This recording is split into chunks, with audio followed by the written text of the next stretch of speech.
안녕하세요. 제이튜브입니다. 구독, 좋아요, 알람은 큰 힘이 됩니다. 오늘은 올해 들어 극한의 비행시험과 공중급유까지 어려운 비행을 진행하면서 본격적인 전술기로 완성하려는 상황에서 보람의 전투기에 독일제 IRISG 단거리 공대원 미사일 장착이 시작된다고 합니다. 그동안 미티어와 함께 통합이 예정되어 있었던 IRISG 미사일 통합이 시작이 되면 보람의 전투기의 공중견 임무 성능을 빠르게 완성할 것으로 보여 전력화를 앞당기는 데 큰 도움이 될 것으로 보입니다. 독일제 단거리 공대원 미사일 통합 사업은 차후에 개발될 국산 단거리 공대원 미사일 개발과도 연계될 수 있어 단순히 외국제 무점을 장착하는 것을 넘어 무점 통합의 노하우까지 이전할 수 있다는 점에서 처음에 시작되는 이번 사업이 크게 주목을 받고 있습니다. 이것에 대해서 알아보겠습니다. 최근 한국항공우주산업인 카이가 독일의 미사일 방산 기업인 디힐 디펜스사와 전투기 부장 강화를 위한 MOU를 체결했으며 전략적인 파트너십을 강화한다고 밝혔습니다. 디힐 디펜스사는 유럽에서도 높은 성능으로 알려져 타이푼과 라팔 전투기 그리펜까지 운영하는 IRISG 단거리 공대원 미사일을 개발한 방산업체로 타우러스 공대지 순항 미사일에도 핵심 부품을 공급하는 것으로 알려져 유럽에서 미사일을 개발하고 있는 MBDA사와 양대 산맥을 이루는 미사일 전문 방산업체로 알려져 있습니다. 특히나 경쟁자들보다 시커 개발 능력과 네트워크 통신을 이용한 미사일 제어 기술에서 독점적인 위치를 가지고 있어 다른 국가에서도 이 회사의 부품을 많이 조입해 적용하고 있는 것으로 알려졌습니다. 그러나 독일의 방산업체라는 단점을 가지고 있어 보람의 전투기를 중동에 판매할 때는 걸림돌로 작용될 수 있어 미국산 미사일뿐 아니라 국산 단거리 공대원 미사일 개발을 본격 추진한다는 계획입니다. 카이와 디힐 디펜스사는 이번 협약을 통해 보람의 전투기의 무장 능력을 강화하고 유럽 시장에 수출에 협력한다는 데 합의했습니다. 이를 통해 보람의 전투기뿐 아니라 폴란드를 시작으로 F-60 경전투기 수출이 활발해지고 있어 향후의 경전투기에서 IRISG 공대원 미사일을 적용하기 위해서 MOU를 확대할 계획입니다. 디힐 디펜스사로서는 우크라이나 전쟁으로 인해서 동유럽뿐 아니라 북유럽과 발트산국 등의 전원이 몰려오고 있는 가운데 유럽에서 방위비가 부족한 국가들이 군군 전력을 키우는 데 안성맞춤인 F-60 경전투기에 자신들이 양산한 미사일을 통합하면 상당한 매출 확대가 가능할 것으로 예상하고 있습니다. 실제 최근 들어 러시아가 우크라이나에서 점점 공세를 강화 중에 있으며 트럼프 대통령이 당선이 되면 미국이 나토를 탈퇴하면서 북유럽 3국과 발트 3국이 다음 공격 대상으로 빠르게 부상할 수 있어 이들 국가에선 군사력을 강화하기에 비싸고 오랜 시간이 걸리는 유럽제 전투기보단 폴란드가 1년 만에 12대를 도입하는 데 성공한 한국산 F-60 경전투기를 선호할 것으로 예상됩니다. F-60 경전투기는 나토 본군이 운영하는 F-16 전투기와도 완벽한 호환이 가능하고 비행훈련뿐 아니라 전투기를 위한 협력까지 진행될 수 있어 유럽에서 국방비가 많지 않은 소규모 국가들이 운영하는 데는 안성맞춤이라는 분석입니다. 이 때문에 이미 여러 국가들과 카이가 접촉하고 있는 것으로 알려져 독일 디힐 디펜스사 입장에서도 자신들의 무장 판매를 확대할 수 있는 조로의 기회가 될 것이라는 분석입니다. 서방 세계에서 사용된 단거리 공대원 미사일 중에 가장 유명한 모델이 미국에서 생산되는 사이드와인더 미사일이며 지금까지 수만 개가 생산되어 배치된 것으로 알려져 있어 가장 저렴한 단거리 공대원 미사일이라고 볼 수 있습니다. 그러나 반대로 이미 너무 많은 수량이 풀리면서 사이드와인더를 어떻게 상대해야 하는지 약점까지도 널리 알려지면서 자체 전도단 체계로 미사일을 개발할 수 있는 기술들이 빠르게 완성되고 있습니다.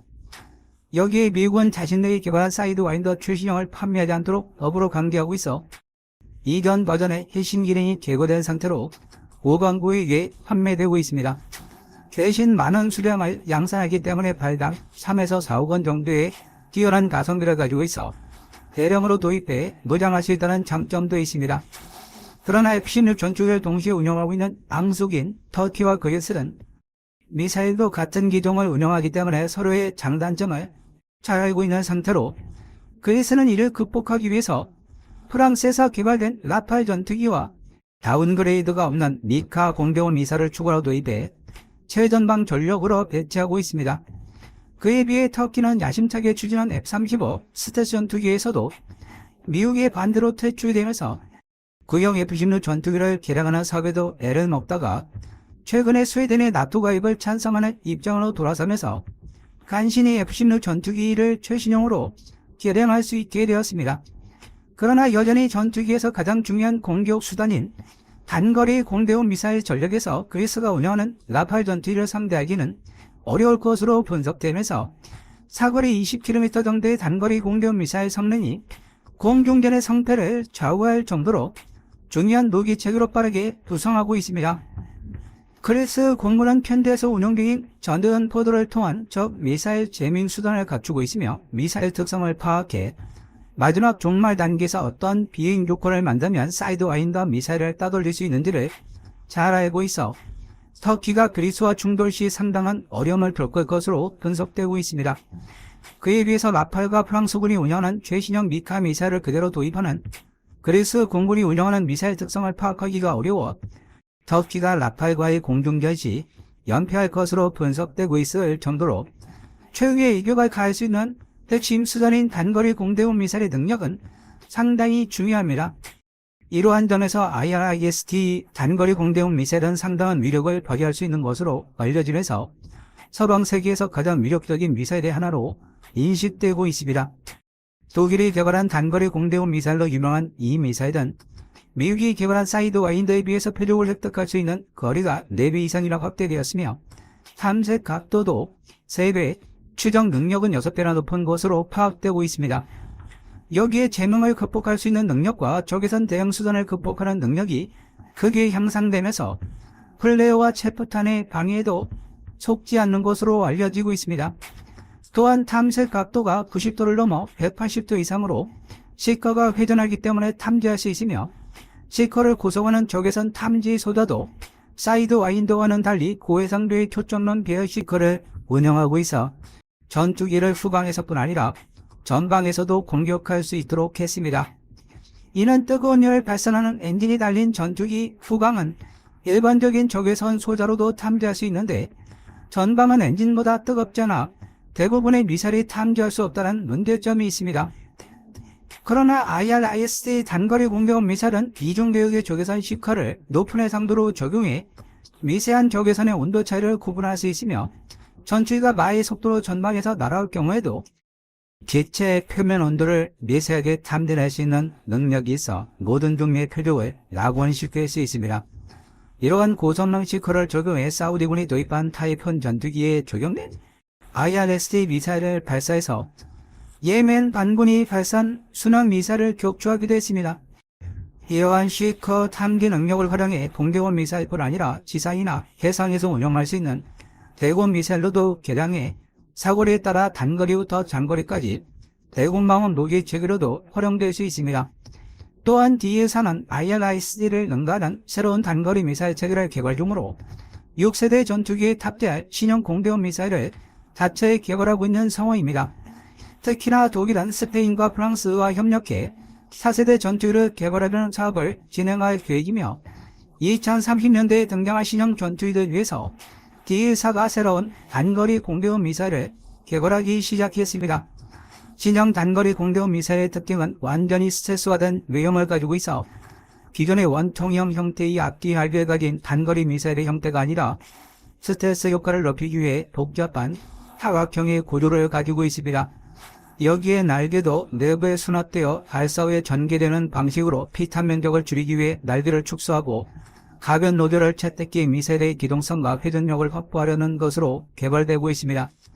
또한 인공지능을 기반한 다중 탐색 시커와 알고리즘 그리고 다중 펄스 엔진을 적용해 기존의 IRIS-T보다 월등한 추진력을 제공해 더 먼 거리까지 급격한 기동 성능을 확보할 수 있도록 개발한다는 계획입니다. 이 때문에 대한민국도 IRIS-T를 도입하면서 공대공 미사일 개발에 필요한 핵심 기술에서 협력할 수 있는 기술적 파트너를 확보할 수 있게 되면서 국산 공대공 미사일 개발에도 탄력을 받을 수 있을 것으로 전망되고 있습니다. 작년 11월 유럽의 엔비디아사가 개발한 미티어 중거리 공대공 미사일의 개발과 생산을 위한 MOU를 맺은 데 이어서 북일 IRIS-T를 통합하는 협정이 맺어지면서 보람의 전투기뿐 아니라 F-50형 전투기도 다양한 무장을 통합할 수 있게 되었습니다. 국가연과 카이난 미티어에 이어서 IRIS-T까지 성공적인 MOU가 협정되면서 개발이 확정된 국산 공대공 미사일 사업과 오해안의 사업을 결정할 중거리 공대공 미사일 사업에도 상당한 시너지를 낼 수 있을 것으로 분석하고 있습니다. 이러한 분석이 가능한 이유는 포란의 전투기의 소스 코드에 다른 국가의 무장을 통합하기 위해서는 양측 연구지에 협력해 사업이 진행되어야 하며 이 과정에서 가장 중요한 기술들이 모두 공유되어야 하기 때문입니다. 특히 조종사 HMD 헬멧과 연동되는 단거리 공대공 미사일의 작동 알고리즘과 전투기에서 정보를 전달하고 자입하는 과정을 모두 확보할 수 있어 대한민국이 아직까지 확보하지 못한 무장 통합 기술들을 빠르게 얻을 수 있게 될 전망입니다. 그동안 불안의 전투기에서 두 종류의 미사일 시험탄을 발사하는 데 성공하면서 여러 방산업체들도 한국의 항공 기술력이 상당한 수준까지 올라와 자신들과 협력이 가능하다고 판단하고 있어 생산과 공동 개발 등 진정한 파트너로 추가 MOU를 체결했습니다. 보람의 전투기의 서방에서 가장 강력한 두 종류의 공대공 미사일 통합이 이루어지고 있습니다. 영상 시청 감사합니다.